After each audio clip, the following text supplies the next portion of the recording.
Doctor Madhuri veterinary YouTube ఛానల్కు స్వాగతం. ఒకే కాన్పులో 2 నుంచి 6 పిల్లల జననం. 60% గొర్రెలు 2 పిల్లలకి ఒకేసారి జన్మనిస్తాయి. వ్యాధుల్ని తట్టుకొని త్వరితగతిగా బరువు పెరుగుతాయి.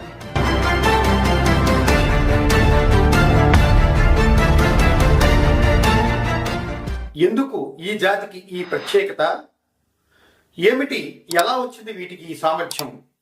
ఈ నారీ సువర్ణ గొర్రె జాతికి ఈ సామర్థ్యము, ఈ లక్షణము ఎలా వచ్చిందంటే, మహారాష్ట్రలోని నింబ్కర్ అగ్రికల్చరల్ రీసెర్చ్ ఇన్స్టిట్యూట్ వారు గొర్రెలో షీప్ మరియు లోనాండ్ దక్కని జాతి గొర్రెలను సంకరణం చేసి బురోలో అనే ఒక జీనిని ప్రవేశపెట్టడం మూలంగా ఉద్భవించిన ఈ నారీ సువర్ణ జాతి గొర్రెలకు అధిక పిల్లలకు జన్మనిచ్చే సామర్థ్యత, లక్షణము వచ్చింది. ఈ నారీ సువర్ణ జాతి గొర్రెలు ఒకే కాన్పులో అధిక పిల్లల్ని ఉత్పత్తి చేయటం వల్ల మంద త్వరితగతిగా అభివృద్ధి చెంది అమ్మకానికి పిల్లలు ఎక్కువగా లభించడం వల్ల ఈ గొర్రెలు పెంచే వాళ్ళు అధిక లాభాలు పొందడానికి అవకాశం అనేది ఇస్తుంది ఈ నారీ సువర్ణ జాతి గొర్రెలు. ఇక వీటి లక్షణాలకు వస్తే, ఈ నారీ సువర్ణ జాతి గొర్రెలు తెలుపు మరియు గోధుమ మిశ్రమ వర్ణంలో ఉంటాయి. ఇవి దక్కనీ జాతి గొర్రెల కంటే పొడవుగా, వెడల్పుగా, ఎత్తుగా ఉండి త్వరితగతిన బరువు పెరిగే లక్షణం వీటికి ఉంది. ఈ నారీ సువర్ణ జాతి 60% గొర్రెలు 2 పిల్లలకి ఒకేసారి జన్మనిస్తాయి. అంటే ట్విన్నింగ్ అనేది 60% ఉంటుంది. కానీ కొన్ని సందర్భాల్లో ఈ 2 కంటే ఎక్కువగా, అంటే 6 పిల్లల వరకు కూడా జన్మనిచ్చే సామర్థ్యత ఈ నారీ సువర్ణ జాతి గొర్రెలకు ఉంది. ఇదిగో మీరే చూడండి, ఈ గొర్రె 2 పిల్లలకి జన్మనిచ్చింది. అదిగో ఆ గొర్రె 3 పిల్లలకి జన్మనిచ్చింది.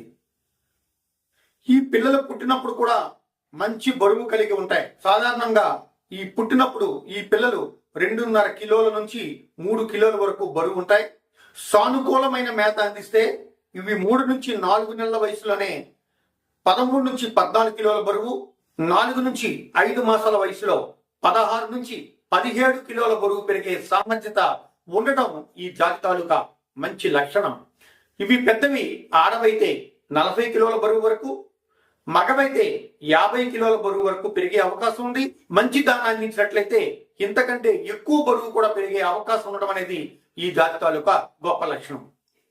సంవత్సరానికి 1 నుంచి 1.5 కిలోల ఊలు అనేది వీటి నుంచి ఉత్పత్తి అవుతుంది.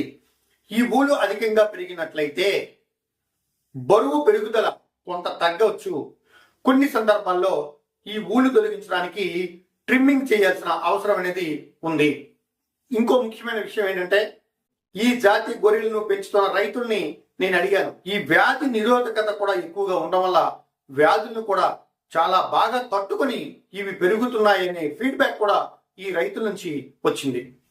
మహారాష్ట్ర, తమిళనాడు, కర్ణాటక, మన రాష్ట్రంతో పాటు తెలంగాణలో కూడా ఈ గొర్రెలను చాలా మంది పెంపకందారులు పెంచుతున్నారు. అధిక లాభాలను కూడా ఆర్జిస్తున్నారు. కాబట్టి ఈ బ్రీడ్ పై పూర్తి అవగాహన తెచ్చుకుని మార్కెట్ స్థితిగతులు, మీ ప్రాంతంలో కొనుగోలుదారుల ఇష్టాలను పరిగణలోనికి తీసుకుని ఈ బ్రీడ్ని ఎంచుకున్నట్లయితే మంద అభివృద్ధితో పాటు మంచి లాభాలు కూడా వచ్చే అవకాశం ఉంది. మళ్ళీ ఇంకో వీడియోలో కలుసుకుందాం. అంతవరకు సెలవు. మీ డాక్టర్ మాదిరి ప్రసాదరావు.